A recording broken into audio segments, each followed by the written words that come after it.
Hello Mwanadhik TV, ungana nasi hapa kwenye mjadala wetu wa leo au mazungumzo yetu ya leo. Tunazungumzia kuhusu feminism ama femicide, mauaji,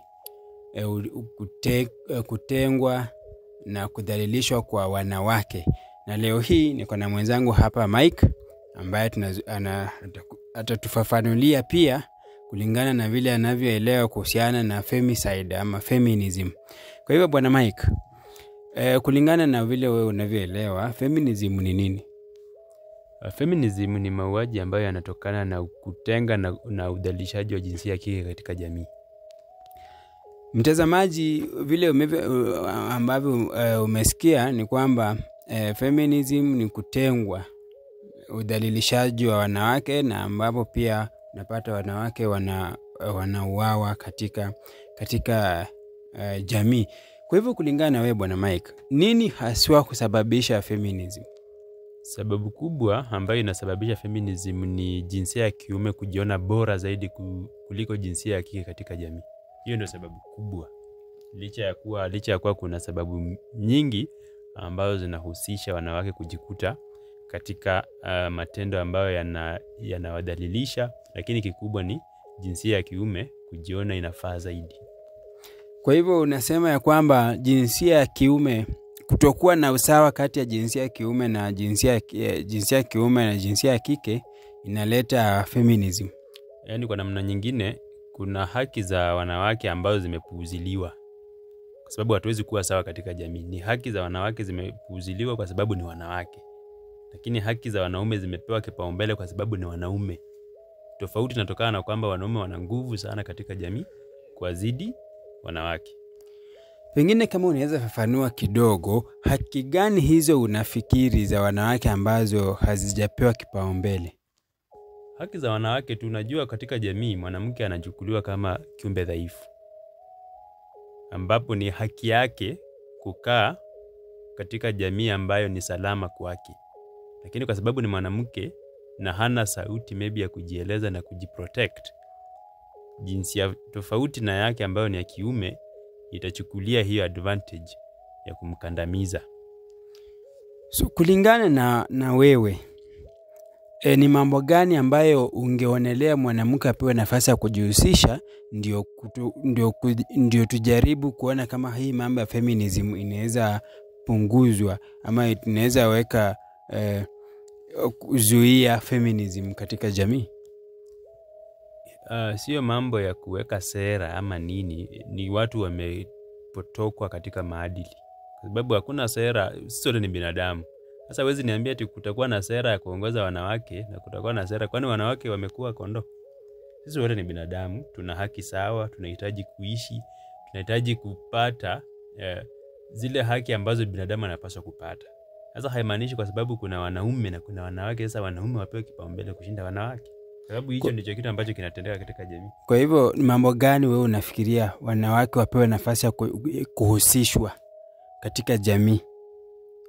Wapewe nafasi kuhusishwa katika pengine maybe kama naweza toa mfano, tuseme ikifika ni wakati wa uongozi, kuchagua uongozi, mambo kama hayo.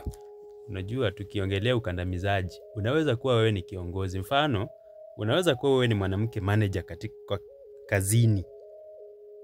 Wewe ni manager, lakini kuna wafanyikazi ambao ni wa kiume.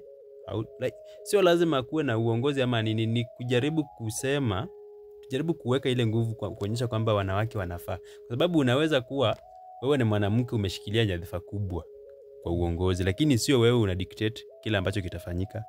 Kwa hivyo kwa jina itasemekana tu wewe ni kiongozi kwa sababu wewe ni mwanamke. Lakini nyuma ya pazia unapitia hali ngumu kwa sababu wewe ni mwanamke. Kwa sababu kuna wanawake ambao tayari tunawaona katika viongozi, lakini ukianza kuchunguza hali zao ni tofauti na jinsi ambavyo maybe unapata mwanaume anapitia. Kwa hivyo wote sio like tupewe, mwanamke apewe nguvu ya kuweza kujilinda zaidi. Mwanamke alindwe sawa na vile mwanaume analindwa katika jamii. Sikuelewi vizuri, maybe utufafanulie kidogo. Kulindwa kwa njia gani? Sio kulindwa kwa njia gani. Kile kitu ambacho nataka kuelewa ni hiki. Mwanamume amepewa kipaumbele. kwa sababu ya kipaumbele ambacho mwanaume amepewa, ni rahisi sana yeye kujitetea, tofauti na mwanamke. Mwanamke, kwa mfano, kwa tamaduni za kawaida tu, mwanamke haruhusiwi kusimama mbele kujitetea ikiwa kuna makosa ambayo yamepatikana, tofauti na mwanamume. Sasa tukiendelea kutembea na tamaduni hizo, hakuna namna tutaweza kusaidia jinsia ya kike. Ni lazima kuwe na usawa fulani wa kibinadamu. Mfano, tunaishi katika saizi maisha yamebadilika, sio kama kitambo. Unapata kuna jamii fulani ambayo hata mwanamke haruhusiwi kumiliki biashara. Si ati kwamba hawezi, haruhusiwi licha ya kuwa na uwezo huo. Na kwa sababu ana uwezo wa kumiliki biashara na hawezi kwa sababu yeye hana hiyo sauti ya kuweza kusukuma mambo yake na yaende vile yeye anataka. Unaona? Kwa hivyo ni kuwekwa nguvu ya kuhakikisha kwamba haki za wanawake zinapewa kipaumbele sawa na vile haki za wanaume zimepewa kipaumbele wakati huu. Kwa sababu hiyo inachangia tunapata wanawake wengi wanauawa, wanakandamizwa. Lakini bwana Mike, ukiangalia kama wakati wa sasa, kama koti za sasa, unapata kwamba wewe kama mwanaume ukienda ama ukihusika katika kesi fulani na ambayo inahusisha mwanamke, inakuwa vigumu sana mwanaume kushinda. Ukiangalia saizi kama wakati huu unapata ya kwamba kuna program mingi ama miradi mingi ambayo inahusisha wanawake kuliko wanaume. Sijui mbona unaoneleaje hilo jambo? Kwa sababu mimi naona ni kama wanawake wamepewa nafasi kubwa, na bado kuna hizo kesi za femicide. Haswa ili jambo la kuhusishwa, unaweza sema vipi? Maana nimekuambia licha ya kuwa mwanamke anaweza kupewa nafasi ya mbele, haimaanishi amepewa kipaumbele. Ndio maana unapata tunao wanawake ambao wameshikilia nyadhifa kubwa katika serikali, lakini hili tatizo bado lipo. Kwa sababu wewe utakuwa pale, mfano unaweza kuwa wewe ni kiongozi mahali mwanamke, lakini unapitia changamoto kubwa sana kuongoza kwa sababu wewe ni mwanamke. Licha ya kuwa unaongoza wewe umeshikilia, lakini kwa sababu wewe ni mwanamke utapata matatizo kuongoza jamii ya kiume. Unaona? Ndio maana unapata sasa kuna mambo mengine utasimama front kuanza kutetea. Mfano tuko na wabunge wanawake wameshindwa kutetea ili jambo la nini? La feminism, licha ya kuwa ni wanawake ambao wanadhalilishwa na kukandamizwa pamoja na kuuawa. Kwa sababu gani? Wanapata ugumu wa kushinikiza hilo jambo. Ugumu huu unatokana na nini? Ile dhana ya kuwa mwanamke ni chombo dhaifu katika jamii. Bwana Mike, pengine kama tunaweza fafanua ile jambo vizuri, kwa sababu ukiangalia haya mauaji ya wanawake ambayo yamekuwa yakikithiri, kuna mahali wamehusika. Kiaje?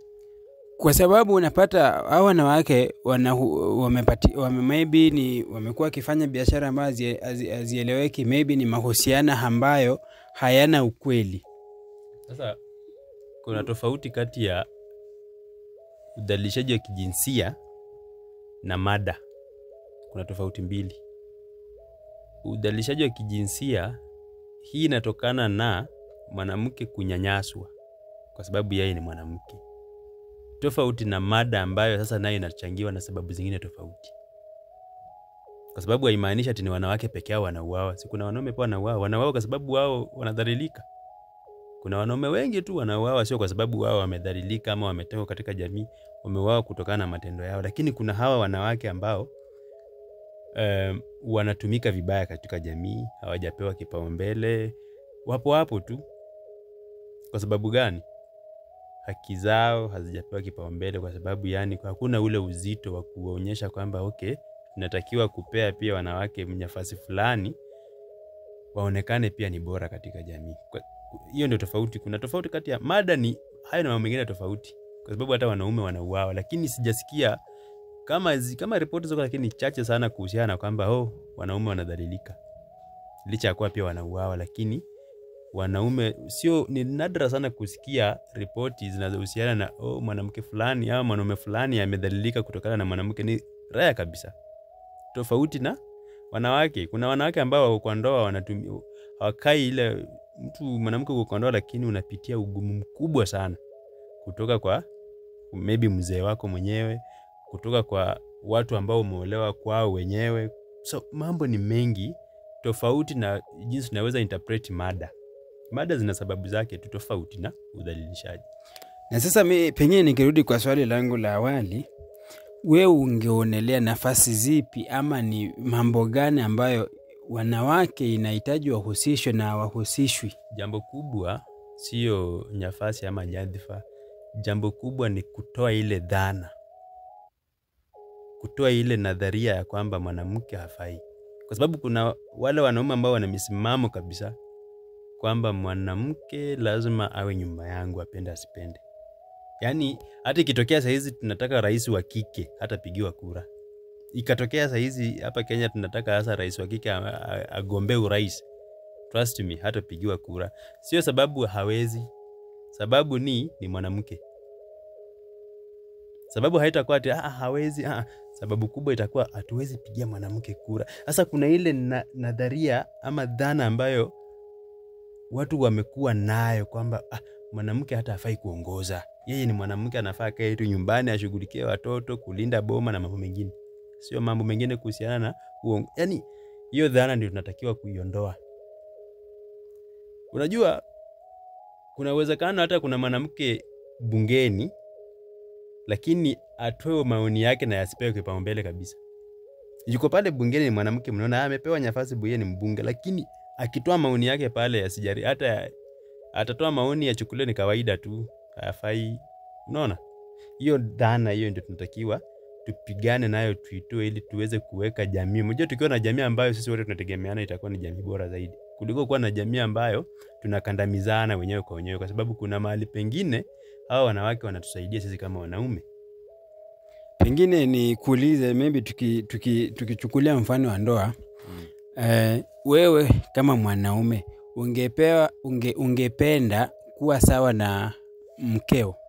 Tukisema usawa, unajua sasa wewe hiyo swali ukiuliza kwa watu wengine, sasa tukisema kwamba wanawake, kwanza tunapinga udhalilishaji wa kijinsia, haimaanishi mwanamke anafaa kuwa kiongozi juu ya mwanamume. Hiyo ni kitu cha kwanza. Na kulingana na vile ulivyosema awali ni kwamba hakuna usawa. Na yes, usawa tukienda katika maybe uongozi, utapata wanawake wanapewa nafasi ya kuania hata viti, lakini unapata wakati wanapewa hizo nafasi hawafanyi vile ambavyo inastahili. So wanakosa kuaminika wakati mwingine. Pili, unapata kwamba wakati kwa ndoa uko na mwanamke, tunajua kitamaduni ni kwamba mwanaume ni kichwa, mwanamke ni shingo. Na hiyo ni utamaduni, wala sio unyanyasaji ama kutokuwa na kutokuwa na kile tunasema usawa. Sasa mimi acha pia mimi nikuulize swali kutokana na swali lako la kwanza ambazo umeuliza kwamba nataka unipe mfano mmoja wa mwanamke ambaye aliyepewa uongozi akashindwa kufanya, wakasema hafai. Ni wengi, ni vile tuwezi taja majina yao, lakini ni wengi zaidi. Ni wengi zaidi ambao tumepigia kura na hakuna kitu wanafanya. Wakifika huko wananyamaza. Mfano mzuri ni kwamba kwanza hakuna idadi kubwa ya viongozi wa kike. Hakuna idadi kubwa. Na hao wanawake ambao katika serikali kama hii serikali zetu zilizopo, ukijaribu kuchunguza hata utapata wanawake hata kama ni nyadhifa wamepewa ni nyadhifa ambayo sio, hazina uzito mkubwa ya kuweza kudictate mambo ambayo yana affect direct jamii. Wapo ndio, lakini hiyo sio nyenzo, kwa sababu wanaume wengi ni kama Afrika tu mfano tunahangaika na uongozi kwa sababu si viongozi wengi wa Afrika ni wanaume. Kwa nini tunahangaika Afrika kutokana na uongozi? Kwa hivyo hiyo sio sababu ya kusema ati wanawake hawafanyi majukumu ya uongozi vizuri kwa sababu hawapewi uongozi, kwa sababu hata wanaume wamefeli. Lakini hiyo sio kigezo cha kupima. Lakini ukiangalia kihistoria kuna nchi ambazo zinaongozwa na wanawake na hakujakuwa na utofauti kubwa zaidi, kwa sababu kuna tofauti kati ya uongozi na haki sawa ya kibinadamu. Hiyo ndio kuna tofauti kubwa sana. Kwa uongozi tunaongozwa na katiba. Hakuna katiba ya mwanamke na ya mwanaume, hakuna. Lakini sasa kama wewe tuseme wewe ni rais na wewe ni kiongozi, wewe ni rais na wewe ni mwanamke, basi unafaa uko na amri fulani ambapo unafaa ufanye mambo kulingana na ufanye mambo kuzingatia kwamba wewe ni mwanamke, una yale mambo unafaa ufanye ile ya kikatiba, na pia unafanya mambo ukijua mimi kama mwanamke nimechukua jukumu la kuongoza. Lakini unapata bado ni sawa tu na kuwa na mwanaume ambaye afanya nini? Haina haja kuchanganya siasa na haki ambazo mwanamke anatakiwa kupewa. Kuna tofauti kubwa kati ya uongozi wa siasa, ni kitu tofauti kabisa, na uongozi ambao tunazungumzia hapa na kitu ambacho tunajaribu kujadili kuhusiana na feminism, tofauti kabisa. Kwa hivyo usitumie kigezo cha uongozi wa kisiasa kupima kwamba wanawake hawafai.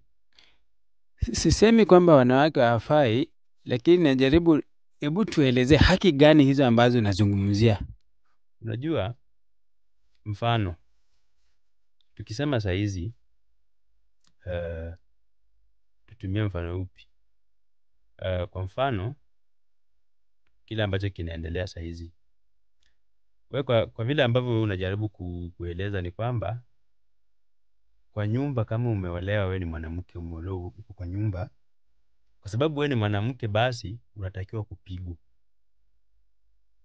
Kwa vile ambavyo unaeleza ni kama ni sawa tu mwanamke kupigwa. Sio kupigwa. Mimi nikiangalia katika hiyo ni udhalilishaji ambao tunazungumzia. Nikiangalia katika, kwa sababu umekuja ukasema umekuja ukazungumzia kuhusu mambo ya usawa, nikiangalia katika jamii napata kwamba wanawake wamepewa nafasi ya kuongoza. Mwanamke hata yule maybe ukiwa uko naye anaweza enda afanye kazi, anaweza jisimamia kufanya kitu fulani. Sio kama hapo awali ya kwamba mwanamke akienda kufanya kazi, hizo pesa amfanya kazi lazima patie mwanaume ama nini. In fact saizi wanasema what a man can do better. Lakini ukiangalia hata saizi ukienda kwa hizo mabarabara, wale watu wanaendesha magari kubwa kubwa na wanawake. Sasa sielewi kisema ya kwamba wamenyimwa haki gani? Ukikuja kusema hivyo, kwanza bado hicho kigezo hakitoshi kupima. Kwa sababu asilimia gani ya wanaume ambao wanaendesha magari makubwa unaweza compare kwa asilimia ya kike? Hiyo sio kigezo. Sisi tunazungumzia hili swala ambalo linaikumba sasa taifa. Hilo ndio swala ambalo tunazungumzia. Lakini tukianza kupima tuseme okay ni sawa kwa sababu wamepewa haki sawa, basi wataendelea kudhalilishwa, wataendelea kuuawa, wataendelea kudhulumiwa. So wanadhalilishwa njia ipi? Ile unafikiria wanawake wanadhalilishwa njia ipi? Kwa sababu kila kitu kina chanzo. Wakati huyo mwanamke, lazima tukue tunaweza angalia pande zote, tuone huyu mwanamke anadhalilishwa kwa sababu gani. Tuangalie huyu mwanamke anadhalilishwa na nani, na huyu mwanaume ni mtu wa aina gani.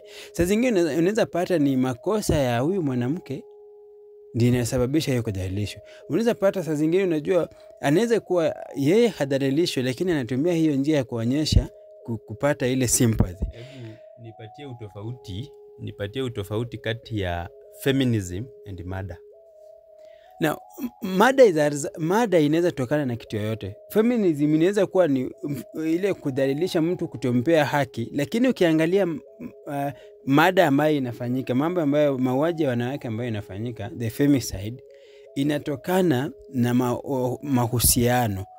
Moja, unapata kwamba ni mahusiano. Unapata msichana ni maybe wewe kama kijana umelipia msichana shule, umefanyia nini, alafu inafika baadaye mkiwa mmeongea mambo yenu, inafika baadaye anakugeuka. Ama unapata umepatana na msichana, umegaramika kwake, kumbe na yeye tena anapata mtu mwingine.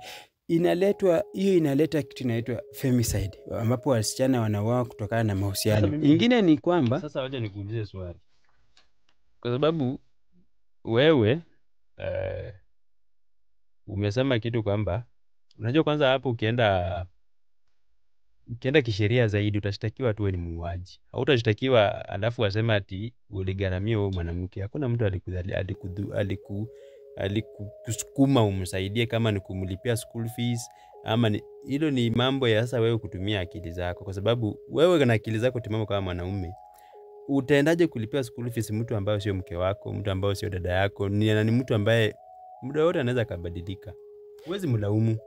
Unamaanisha ukishaoa mtu kuwa mke wake hawezi badilika? Wewe umesema umegharamia mtu, umefanya unaweza gharamikia mtu. Na tumekuwa na unafaa pia uzingatie ni nini inachangia yeye ameondoka. Kwa sababu kuondoka kwingine kwa watu wengine katika ndoa kuna sababishwa na wanaume wenyewe. Kwa hivyo usichukulie kwanza, hiyo ndio tunasema male chauvinism. Yaani inaonekana tu wanawake ndio wa makosa tu. Unaona? Kwa sababu pia unafaa uzingatie okay, nini kimechangia huyu mwanamke kutoka nje ya ndoa? Kwa sababu tatizo linaweza kuwa hata kwa wewe kama mwanaume. Kwa hivyo ni mambo mengi ambayo, na hiyo haijustify wewe uende kuua huyo mtu. That one does not justify wewe uende kuua huyo mtu. Kwa hivyo ni sawa tu mwanaume anaweza gharamika na baadaye. Ndio maana nimesema sio sawa, lakini hiyo kwanza, cha kwanza